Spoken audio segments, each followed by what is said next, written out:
Hoy hablamos del rey David. David, llamado el amado, el predilecto, ese es el significado de David, figura clave en la dinastía mesiánica. Él es hijo de Jesé, de una familia humilde. Hay 42 capítulos de la historia deuteronomista en Samuel y en Reyes que aparece, 42 capítulos hablando de David y 18 capítulos de la historia cronista en Crónicas, del 11 al 29 de Primera de Crónicas. Se le dedica una gran cantidad de versículos. Él reinaba Saúl, rey que no era del agrado de Dios. Samuel le dice que estaba descartado y que iba a elegir otro. Y fue a elegir a uno y eligió exactamente en 1 Samuel 16 a David. Y el espíritu de Yahvé salió de Saúl y se posó en David. Esta es básicamente la historia de lo que ocurrió. Y hay varias historias en la Biblia que son importantes de tener en cuenta. La primera es la historia de la ascensión al trono de David, de 1 Samuel 1 al 2 y Samuel 5 al 5. O sea, 1 Samuel 16 hasta el 2 Samuel 5, todo ese pasaje es toda la historia de la ascensión de David al trono. Ungido por Samuel, entra al servicio de Saúl, mata a Goliat, entra en campañas que provocan la envidia de Saúl. Saúl lo quiere matar y Saúl tiene que huir. Finalmente muere Saúl y él es consagrado rey de Hebrón primero y Judá, y rey después de Jerusalén, es decir, de toda Israel.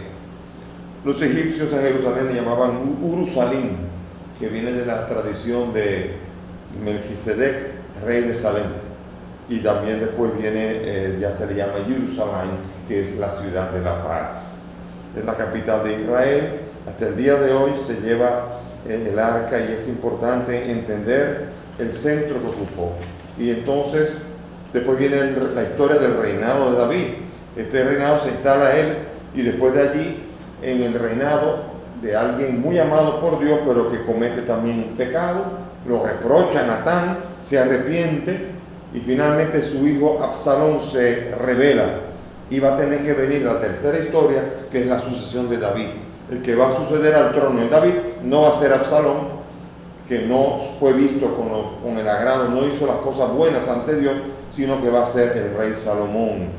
Son los episodios de Salomón que van a ser narrados en Primera de Reyes 1 al 2, donde se va a justificar por qué es Salomón y no Absalón el que va a tener que suceder a David. La figura de David es un hombre según el corazón de Dios. Así fue como lo describió la Biblia. De dulce recuerdo en todo Israel. La estrella de David, mi amado es para mí y yo para mi amado. Esa estrella representa el cantar. 6:3, Dios, el triángulo y la humanidad.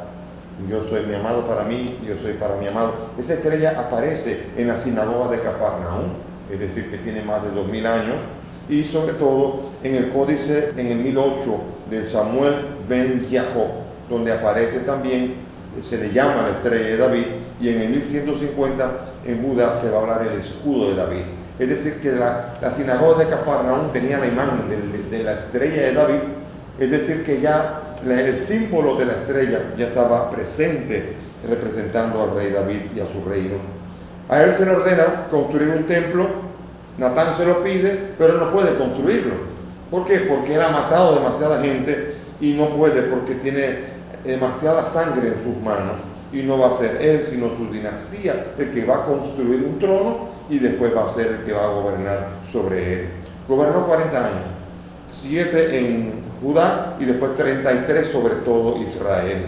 Fue sepultado en Jerusalén, primera de Reyes 2:10, y su tumba se conocía en la época de Nehemías 3:16, y también en tiempos de los apóstoles, Hechos 2:29.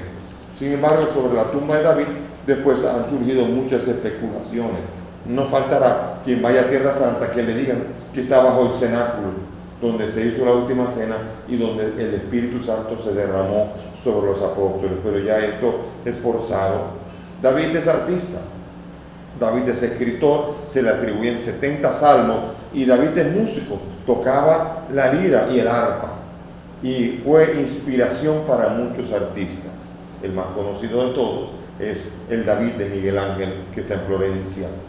Bien, Vamos rápidamente porque son muchos los paralelismos que hay entre David y Jesús. Es impresionante. Otro de los grandes como Moisés, que tienen excesivos, tremendos paralelismos. Comencemos. 1. Ambos nacieron en la ciudad de Belén. Ambos nacieron allí. 1 Samuel 17:58, David, y Lucas 2:4, Jesús. Betlehem, que significa casa de pan. Al cristianismo le parecía muy importante el parentesco de Jesús con David. Al judaísmo no le gustaba tanto porque quería desmentir que Jesús fuera el hijo de David y sobre todo el descendiente y después el Mesías. Sin embargo, en el cristianismo, David representa la belleza de la dinastía que va a recibir entonces el mismo Salvador Jesús. Número 2, David es hijo de Jesé. Jesús es hijo de José. Son sinónimos. Tienen nombre del mismo padre. 1 Samuel 16 y Mateo 1:18. Entonces, tercero, ambos mueren en Jerusalén. David murió en Jerusalén, 1 de Reyes 2:10, y en los 4 evangelios se nos presenta a Jesús muriendo en Jerusalén, crucificado en el Gólgota. Cuarto, David era pastor, 1 Samuel 16, pero fue llamado pastor de Israel, 2 Samuel 5:2, que va a apacentar al pueblo de Israel. Jesús también se llamó él, el buen pastor, Juan 10. En verdes prados me apacienta, cumpliendo Salmo 23, y manda a apacentar a Pedro a las ovejas. Apacienta mis ovejas, Juan 21. Quinto, ambos eran de una familia sencilla de pastores, y de allí salió el rey. José estaba desposado con María, gente humilde, y de allí salió el Mesías. 6. Ambos descendían del trono de Judá, de Abraham a Isaac, y de Isaac a Jacob, y de Jacob van a salir todas las tribus. De la misma tribu de Judá, de la misma tribu va a salir David, y de esa misma tribu va a ser también el Señor Jesús. 7. Ambos vinieron a tomar el trono de otro y tuvieron que ser perseguidos por esa razón. Aquí David vino a tomar el trono de Saúl y por esa misma razón fue duramente perseguido y amenazado de muerte. Jesús vino a tomar el trono de Herodes y por esta misma razón Herodes lo mandó a matar y fue perseguido y ambos tuvieron que huir. 8. Ambos eran del agrado de Yahvé. Samuel le dice a Saúl: Dios se ha buscado un hombre según su corazón. 1 Samuel 13:14. Y así también, cuando bautizaron a Jesús, se oyó la voz que decía: este es mi Hijo amado, en quien yo me complazco. Ambos eran complacencia del Padre. 9. Ambos eran reyes. David fue consagrado rey de Judá en Hebrón y después rey de Israel en Jerusalén. Heredará el trono de David, dice el ángel a María sobre Jesús. Heredará el trono de David su padre y reinará sobre la casa de Jacob. Lucas 1:32 y 33. Él es rey, mi reino no es de este mundo. Y le dice Pilatos: entonces eres rey. Tú lo has dicho, sí, soy rey. Él en Juan 18:36 asegura que es rey también, aunque un rey, claro, muy superior, muy diferente y en otra dimensión completamente diferente a la de David. 10. El Espíritu de Dios se posó sobre ambos de una manera permanente, que fueron llamados ambos ungidos de Yahvé. Dice 1 Samuel 16:13, y a partir de entonces vino sobre David el Espíritu de Yahvé y se posó sobre él. Así. Y le llamaban el ungido de Yahvé. Y así también vino sobre Jesús en forma de paloma el Espíritu. Y Jesús quedó lleno del Espíritu. Y tanto fue así que fue a la sinagoga. Y en Lucas, cuando abrió la sinagoga, abrió el capítulo 61 de Isaías, él leyó la parte que dice: el Espíritu de Dios está sobre mí, me ha ungido. Él es también el ungido de Yahvé, el Mesías. Él es más que esto. Él no es un ungido de Dios, sino que Él es el ungido, el Mesías. 11. 33 años sobre la casa de Israel, David reinó en Jerusalén. Jerusalén estuvo 32 años gobernando sobre todo Israel, 2 Samuel 5:5. Jesús estuvo también 33 años en la tierra, más o menos, según la tradición. Ambos 33 años sobre Israel. Y ahora el número 12, el más impresionante. David comenzó su ministerio de rey ¿a qué edad? ¿A qué no se imagina? A los 30 años. Segunda de Samuel 5:4. Jesús inició su ministerio público a los 30 años, dice Lucas 3:23. 13. David venció al enemigo del pueblo de Dios que iba a hacerlo esclavo, Goliat. Primera de Samuel 17. El arma, una honda y una piedra. Jesús venció al enemigo que esclavizaba al pueblo y lo conducía al pecado y a la muerte. Y su arma fue la cruz. Ambos vencieron. Ahora uno muy bonito, en el número 14. Tabernáculo santo alrededor. Dice, la nube cubrió la tienda del encuentro. Éxodo 40:34. Ese tabernáculo, que después viene, ese tabernáculo se hará glorioso en Lucas, cuando en Lucas 1:35 dice, la sombra del Espíritu se posará sobre ti. Entonces, dice en la narración de 2 Samuel 7:18, cuyo paralelo está en Primera de Crónicas 17:16, dice que le llevaron el arca. Él estaba en Jerusalén, y cuando le llevaron el arca, él dijo estas palabras: ¿quién soy yo para que venga a mí el arca de Yahvé? ¿No me parece una palabra muy escuchada? La misma que se le dijo a Isabel cuando María lo visita y le dice, ¿quién soy yo para que venga a mí la madre de mi Señor? Lucas 1:43. Un nuevo tabernáculo, María, en el cual estaba el Santísimo Jesús en su propio vientre. Número 15. Dios manda a David a construir un templo, pero le dijo que no podía. ¿Por qué? Porque tenía mucha sangre en sus manos. Era culpable. Primera de Samuel 7:5 y Primera de Crónicas 22. Jesús vino a levantar un templo en 3 días. Juan 2:19. Y ese templo fue construido a precio de sangre, con su propia sangre. El derramamiento de sangre no permitió que él construyera un templo, David, aunque se lo ordenaba. Y el templo nuevo, el templo espiritual, se construye precisamente fruto de la muerte y la resurrección de Jesucristo. Un templo espiritual que se construyó en 3 días. Y número 16, David retorna a Jerusalén y entra definitivamente en la ciudad, a que no saben montado en qué, en un asno. Segunda de Samuel 19, del 25 al 29. Y esa bestia se la dio a Salomón. Primera de Reyes 1, 33, 31. David entró a Jerusalén montado en un asno. Jesús también entró a Jerusalén montado en un asno. Juan 12:16 y Mateo 21:1. Un rey montado en un asno. Ustedes quieren 2 similitudes más grandes. Montado en un asno, llegando a Jerusalén para establecer un reino nuevo. Así lo estableció David, el nuevo reino. Y por eso le preguntaron, ¿vas a restablecer otra vez el reino de David? No, es otro reino, otro que iba a establecer Jesús. Pero es curioso que entrando montados en un asno a Jerusalén, como ambos reyes van a establecer su nuevo reinado. Uno iba a permanecer para siempre. Entonces, hay datos muy interesantes en esto. Y son los grandes cumplimientos de las profecías que Jesús hace alrededor de David. Eso también hay que tomarlo muy en cuenta. Hay un descendiente tuyo, dice Natán, que va a consolidar el reino, el trono tuyo para siempre. Natán, el profeta que está al lado de David, le dice, hay un descendiente tuyo que va a tener un trono que va a ser eterno. Le dice en 2 de Samuel 7:13. Y el Señor Jesús le dará el trono de David, dijo el ángel a María. Alégrate, tranquila, llena de gracia. Dice, el Señor Dios le dará el trono de David su padre y reinará en la casa de Jacob por los siglos y su reino no tendrá fin. Lucas 1:32-33. Jesucristo cumple esa promesa y esa profecía que Natán le había dicho de que iba a nacer un descendiente y que iba a permanecer en un trono eterno.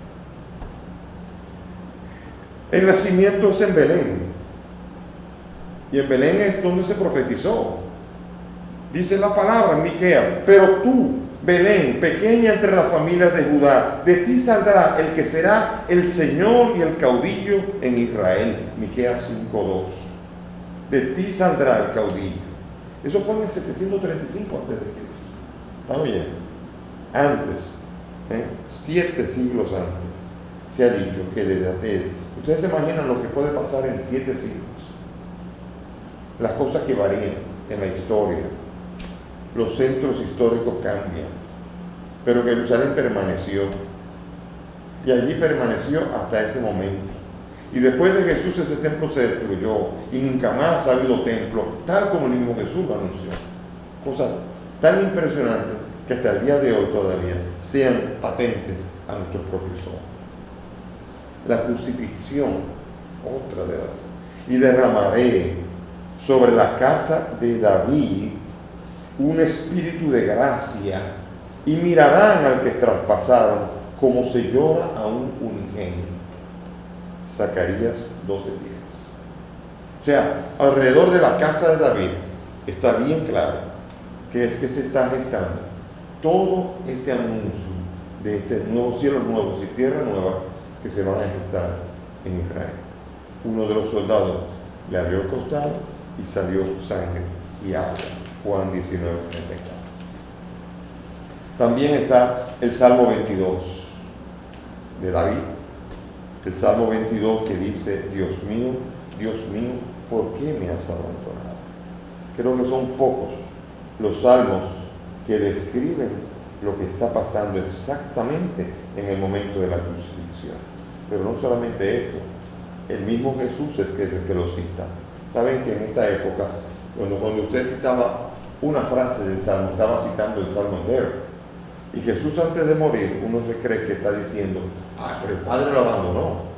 Y él dice: Dios mío, ¿por qué me has abandonado? Pero cuando uno lee el Salmo 22, lejos de mi salvación, tú eres el santo, tú del vientre me sacaste, me diste confianza, y comienzas a decir: como el agua me derramo, todos mis huesos se dislocan, mi corazón se vuelve como cera, se me derrite entre mis entrañas, está seco mi paladar como una teja, y mi lengua pegada a mi garganta. Y tú me sumes en el polvo de la muerte, y perros me rodean, una banda de malvados me acorrala, como para prender mis manos y mis pies, y puedo contar todos mis huesos, ninguno se rompe, y ellos me observan, me miran, se reparten la vestidura y la sortean entre ellos.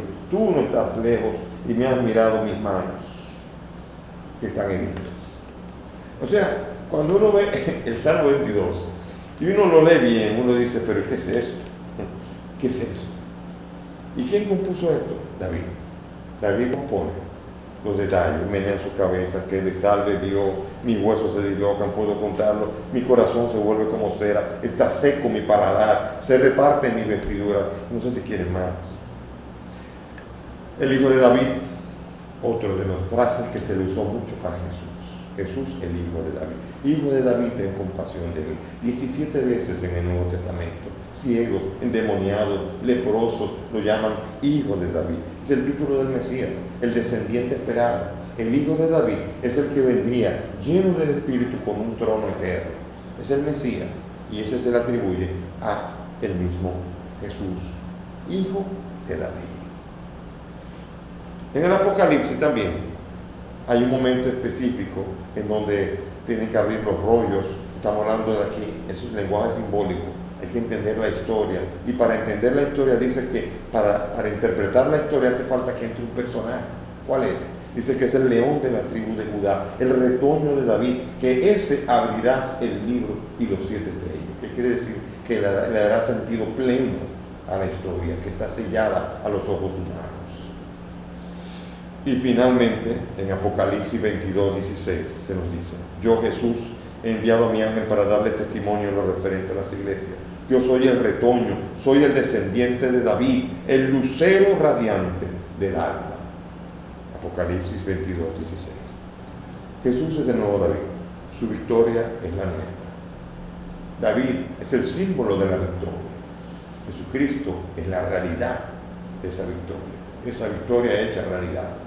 Por eso no fue con una onda, fue con la cruz. No fue derramando sangre de otros, sino la suya propia. Y no fue sino lleno del Espíritu que Jesús pasa a ser aquel que tanto esperó el mundo. El hijo de David, el descendiente prometido que iba a tener un trono que no iba a tener fin jamás. David, figura auténtica, plena y perfecta de Jesús el Salvador. Que el Señor esté con ustedes y que la bendición de Dios Todopoderoso, Padre, Hijo y Espíritu Santo, descienda sobre ustedes y permanezca para siempre.